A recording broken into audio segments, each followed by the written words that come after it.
What's up, y'all? We're back in the garage. So last episode we got a lot done. We got this put together for the most part. Gonna time it up. What I didn't record for this episode, but I'm gonna show you guys, is I finally got the steering rack on my car. So this is an Integra subframe. I cleaned it off as best I could. I got it as clean as I could. And it doesn't look perfect because I didn't repaint it or anything, but I got rid of all the dirt on it, all the grease. I got this brace on here now, and then these are OEM boots, and I reused the clamps, and they're holding on just fine.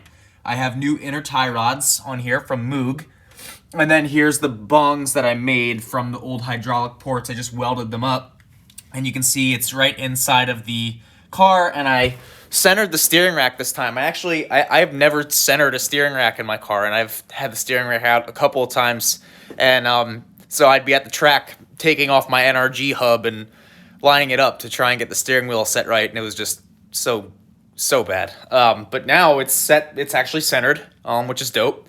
So when I align the car, I can actually align it now. The steering wheel won't be crooked one way or the other. But yeah, mounts on, steering rack's on, subframe's on, braces on. So last night I got to picking out parts and putting them together just so I knew what to put where. And so here we have my control arm. This is for the right side, my knuckle. Then we have the lower control arm. We have these compliance bushings, and then we have another one set up. So I guess in this vlog episode, what I'm probably going to end up doing is I got the heater fired up. It was I ran out of kerosene, and I was working here in the cold, and it sucked, but I got it done like I always do. And so now we are going to start assembling the new knuckles. I think that's what we're going to do, and we're going to get the control arms on, the front parts of the control arms, and yeah, so that's it. All right, so where are we at now? So where we're at now is we installed the lower control arms with the front ends of the control arms attached, and I want to show you guys something on the subframe.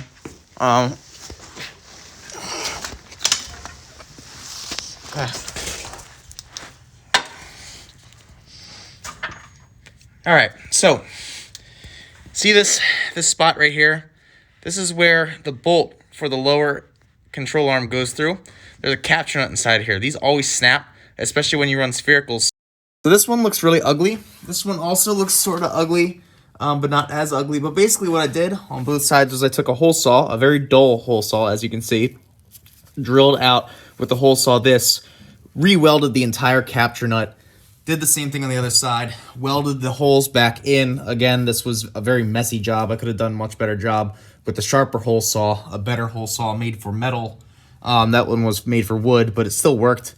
And then I painted it up and covered it. And so, but if you look at the control arms, Dylan did a great job. Dylan Doosan Cerakoted this middle wishbone. And then, we have all of our kingpin stuff on there. So looking really fancy.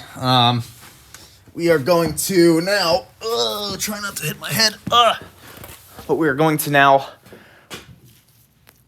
begin assembling the knuckles. So, yeah. So for the ball joints, normally what I do is I go with Moog ball joints, cheap, and they last relatively well. The problem that everyone runs into in these cars is the boots tend to fall apart with heat, and so Hone Developments makes a shield that you can put around the boot to prevent it from melting. Energy Suspension makes a polyurethane boot. Then I started talking to some people. I kind of wanted a simpler solution. I didn't want to mess with anything, and everyone was like, just run OEM. They're fine. They last forever. So I was like, okay. So, I'm really balling now. I'm running an OEM head gasket and OEM ball joints. What you know about that, okay? We're coming from that rock auto life, and we're going to this OEM life. Bougie. But yeah, so the OEM ones, they come in this OEM bag.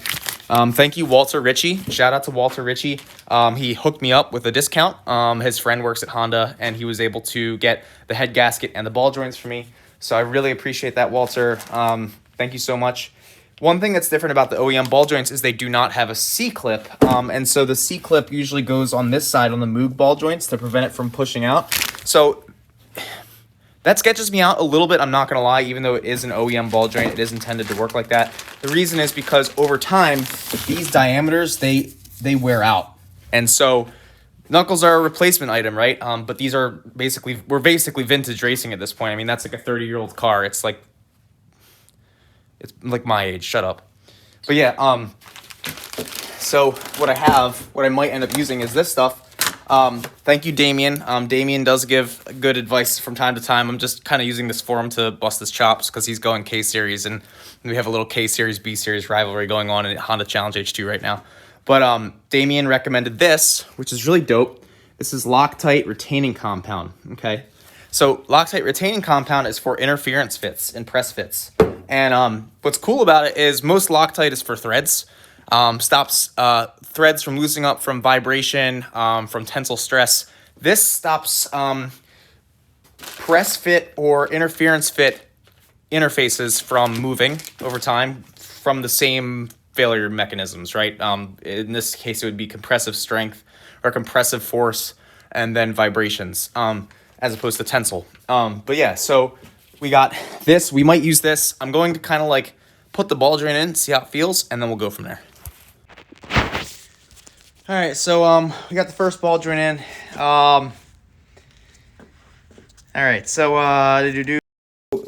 ball joint boot got a little messed up when I was installing it, which is fine. What I was trying to avoid with these is hitting them with a hammer, because all the tools that I've used, and if you guys have a recommendation for a better tool, but all the tools I've used, like if I've ever rented a tool from AutoZone or tried to use a tool from Harbor Freight, they never fit the Honda knuckles, like the RSX knuckle and the Civic knuckle. It never worked with them.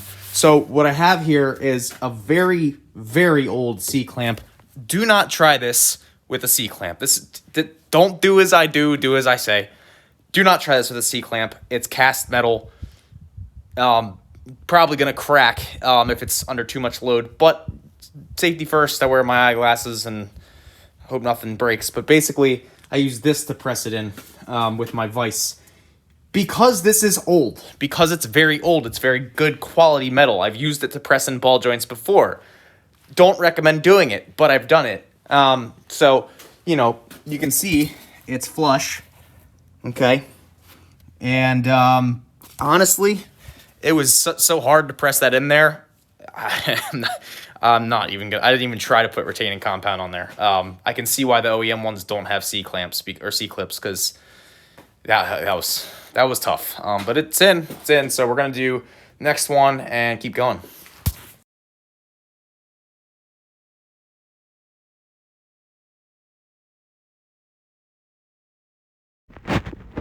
Okay, so here's what I'm talking about. So this is the inner bearing race. This is a 36 millimeter socket. This is the hard end of the C-clamp. Put it in a vise. Take a breaker bar, turn this. Now, like I said, this is sketchy, all right? So I've actually done something similar to this before with an old Craftsman vise. And my one buddy who's an instructor with NASA, Brett, was like, don't do that, dude. It's going to snap, and the metal shards are going to fly in your eye. So I was like, well, I'm going to try it anyway. And I wore spoggles, impact-resistant spoggles, and some cut-resistant gloves. And I did it, and as I was doing it, sure enough, just snapped. So, again, I'm going to be wearing cut-resistant gloves, goggles, and then I'll do it. And or I might just wear a mask. Yeah, we'll wear a mask.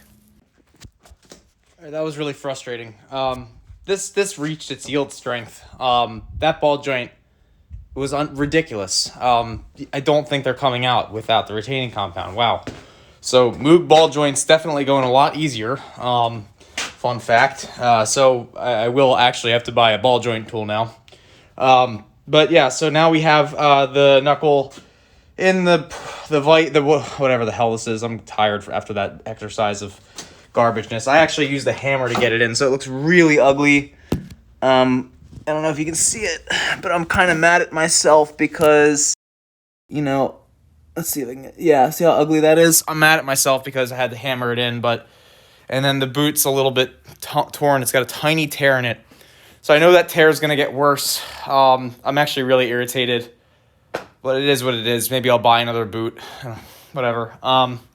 So right now we are putting this in, and we'll see how it goes. I mean, the whole idea of getting the Honda ball joint was I'll install it correctly with that janky, whatever.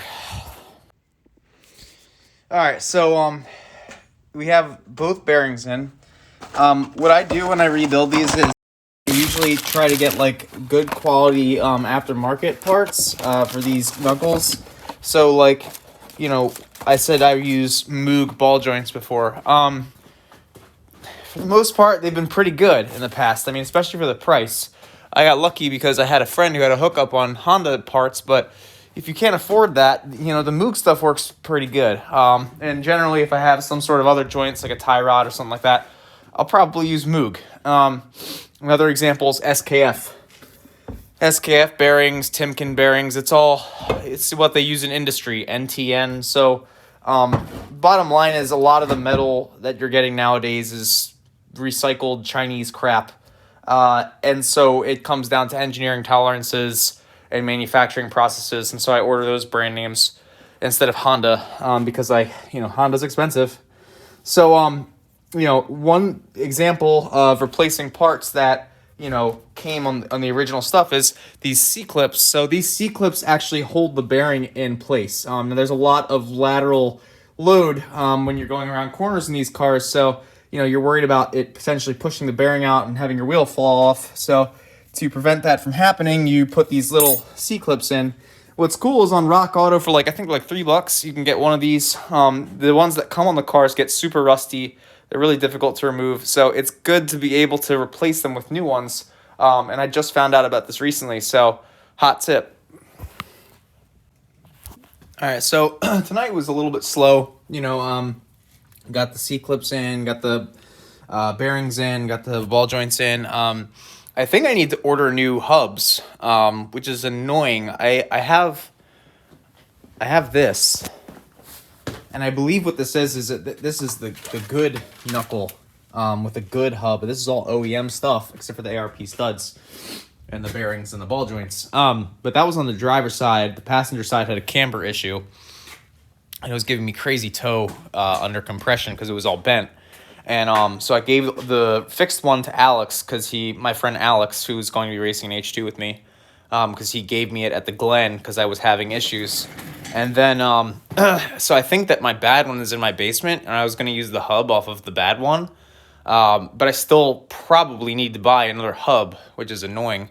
But, nights like these are slow sometimes, but you just got to keep pushing on, because I need to get this car done.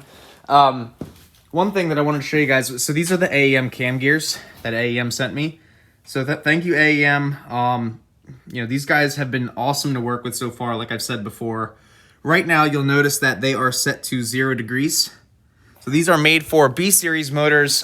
People, drag racers, road racers, every street drivers, they've been running these for years with no issues. And it's cool because, you lock them in only at 15 foot-pounds with these little bolts and a star pattern when you tighten them. And when you do it, they don't move. It feels like they have some sort of friction surface, like a knurled surface on the back of this and on the front of this. And so when you tighten it, it doesn't move at all. And so these are torque to spec. These are all torque to spec, and it's set at 0 degrees. So there's no mechanical timing adjustment on the motor yet. Now, what I wanted to do with these cam gears was, because I am running a GSR motor and it is not going to flow as much as the Type R motors, I know it's not going to make the power that I need up top to keep up with the Type R motors. However, in theory, if I can meet the cap and I can make the weight, if I can shift that power curve further to left, so make it so that the motor makes as much power as possible, overshoots the cap, and then just shift the power curve to the left, hopefully, I can maximize my area under the curve. Yeah, that concludes it. I'm going to go inside and relax for a little bit before bed. I'm going to be hanging out with my friend tomorrow. We're going to Blue Cross River Rink, and we're going to go ice skating. So that should be fun. A nice break. I turned down all my friends this weekend to hang out. You have to make sacrifices, man. And that's what I tell people who are going to do racing from DE. They're like, I I really want to build my street car. And I'm like, okay, are you a millionaire? He goes, you build your street car, cool, but you're either gonna have to pay someone to build your race car or make the time for it. Most people have kids and jobs, and so anyway, enjoying a Wegman seltzer, a seltzer, and we're gonna go inside, man. Thank you for watching the vlog, and peace out.